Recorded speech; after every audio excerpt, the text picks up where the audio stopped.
Hi everybody, I hope you're all well and that the sun is shining wherever you are. Although today's video is exclusively about Meghan and Harry, I want to read to you a comment I received pertaining to my video on the King and the Church. Jay wrote, I saw your video about Charles and the Church. Charles wants to be so inclusive, so unifying between religions that he ends up excluding his own religion. He sounds like that kid at school who is so afraid to pick a team because he does not want anyone to get mad at him that he ends up not being loyal to himself. He is afraid to be himself. What a man with so little faith. I think this is such an accurate description, and I think had she added to not being loyal to himself and anyone else, it would have been perfect. Is it possible that King Charles is more insecure than we may think? Anyway, that is just something to think about. I see that people are once again starting to speculate about when Harry and Meghan really met for the first time. I'm going to refer you to Sir Percy Blakeney on Instagram, who's taking this all up again and reinvestigating it all. And if you're interested, please go follow her on Instagram. I also see that Paula M did a video on the same subject. The thing is, we already know they lied about how, where, or when they met for the first time. And we know this because their own stories changed over the years. We also already know that there was an attempt to hook up in 2015 in Istanbul. And when I first discovered it and mentioned it in a video, someone who knows Harry and Meghan, or Harry or Meghan, emailed me. And I will have to see whether the original email is something I saved on my external hard drive, because that would be interesting. But anyway, I was told that at the time Harry was not interested. Firstly, she wasn't his type. Secondly, he was having fun drinking and being silly.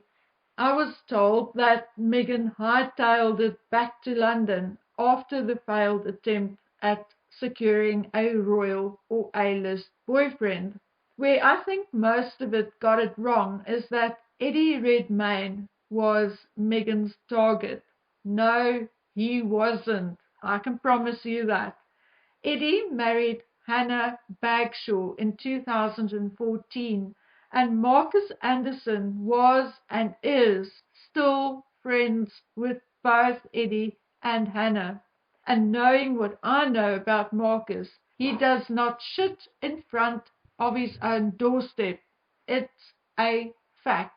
And you guys can go ask those who know him. He is a strategist like none other. However, there's a good reason why Meghan was artificially attached to Eddie. And the reason was not because they were both actors. No, no, no. You see, Eddie Redmayne knows William and Harry, as he also went to Eton. However, there was a bit of a miscalculation, as Eddie was in the same year as William and played rugby with William, and was thus a senior when Harry was a junior at Eton, and thus he had no pull or influence with Harry. Likely, Harry did not even remember Eddie, as Eddie and William did not stay in touch after leaving Eton either. So that was a total miss, and Meghan and her crew had to re-strategize. Now, I've been tagged and DM'd because a woman named Laura had made posts on Twitter stating that she had proof, as in photographs, that Harry and Meghan met before 2015. Actually met while he was going steady with a certain blonde. Okay, so that, in the way she worded it, was either Chelsea or Cressida. Well, if this woman is talking about Chelsea, then I'm saying no, no, no. With all due respect, I don't believe you. Harry and Chelsea dated on and off between 2004 and 2010. If she's talking about Cressida, whom Harry dated between 2012 and 2014, then maybe, but bring me the evidence. I personally believe that Meghan's quest for a rich and famous husband started in earnest when she met Marcus Anderson in 2011-2012. But I also believe that her desires were put into action after Meghan met Misha Nunu at Art Basel in Miami in 2014. I think that kicked Meghan's ambition into gear. A sort of, if she can do it, I can do it too.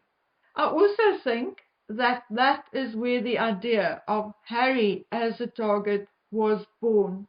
If not right then soon after.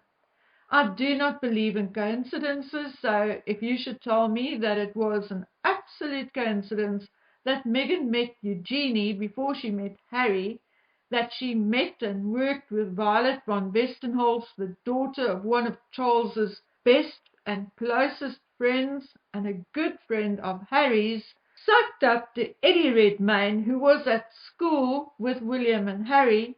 Meghan even became friends with Ben Skirvin, a celebrity hairstylist who was also a friend of Eugenie. Marcus Anderson himself was friendly not only with Eugenie, well, he was so friendly with Eugenie that he was even invited to her wedding. But Marcus also knew the rest of the Yorks, Andrew, Sarah, and Beatrice, and he knew them through Ron Burkle, the majority shareholder of Soho House. And no matter who else you add to the list, it all leads back to Soho House and Marcus Anderson. But, it takes two to tango. Even though it appears as if Meghan was in stalker mode, we need to remember that her efforts did fail at least once before. Secondly, if Harry wasn't ripe for the pickings, none of this would have happened. And thirdly, although it appears that Meghan had Harry in her sight since 2014-2015, we must also remember that she kept her options open and tried to hook up with a few other candidates until she finally got Harry alone and could work her magic on him. So what I'm telling you is that it all could have worked out very differently. But from what I was told years ago by a very, very reliable source, and what I put in a video then already, was that not only was Harry ready for the pickings, but so was the palace, or shall I say Clarence House, and the then Prince Charles. Many, many moons ago, I think sometime between Diana's death and him marrying Camilla, if not earlier, it was said that if only Charles would marry a black or mixed race woman, it would catapult the royal family right into modern times and make them more inclusive. But of course, Charles had two goals.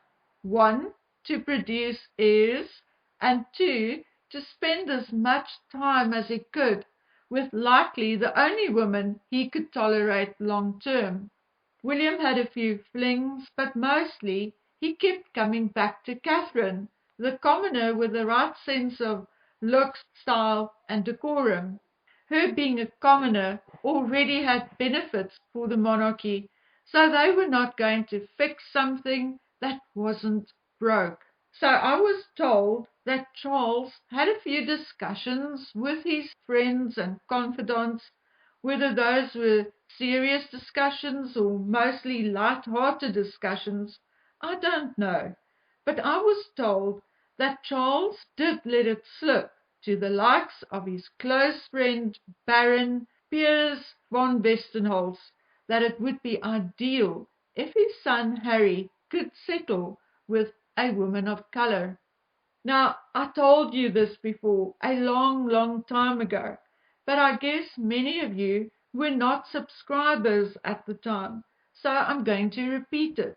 I know Harry and Meghan have by now told 3 different stories about how they met, but the truth is that Violet von Westenholz and Marcus Anderson were the ones who finally succeeded in getting Harry and Meghan together in one room and on that so-called first date.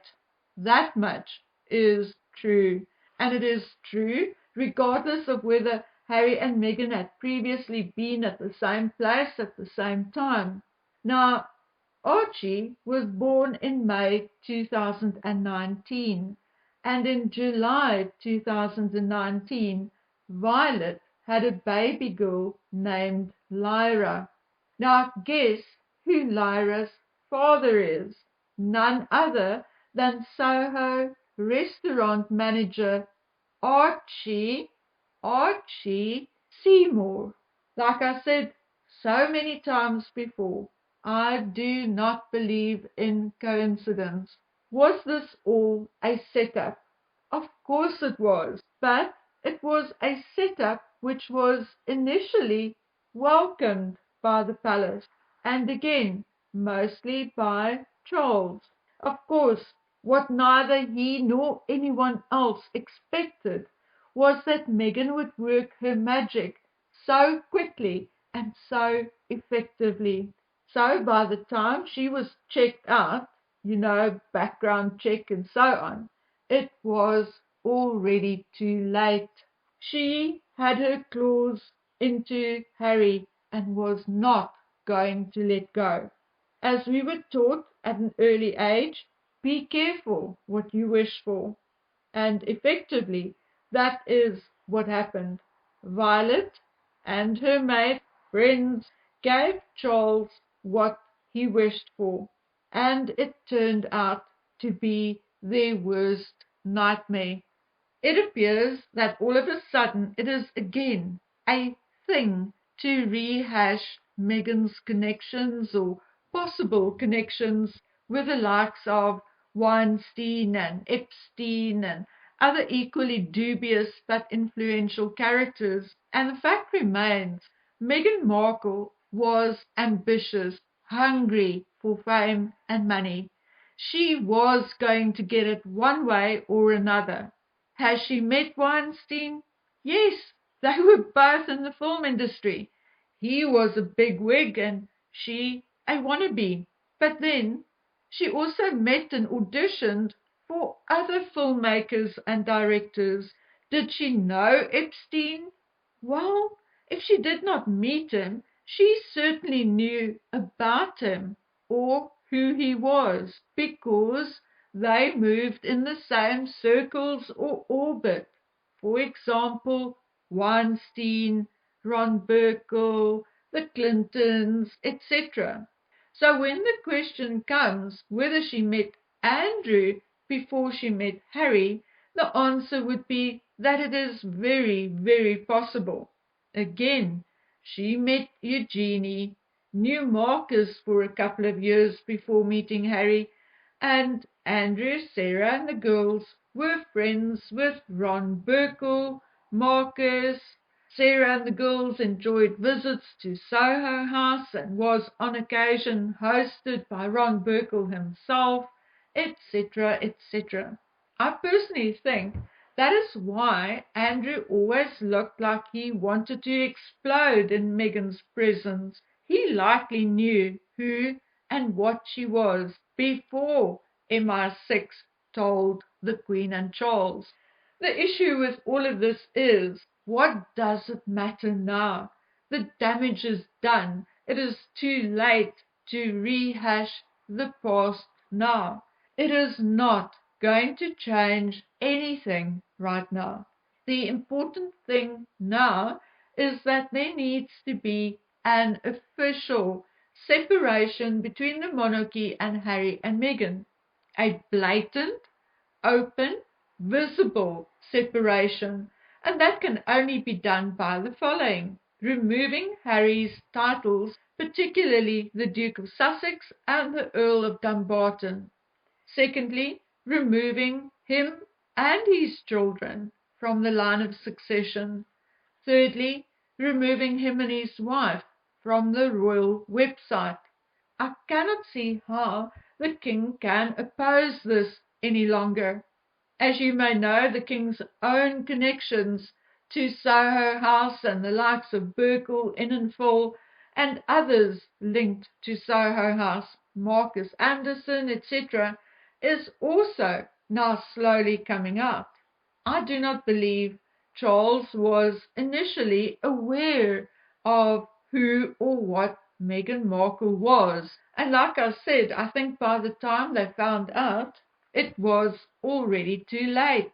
Harry was caught, hook, line, and sinker.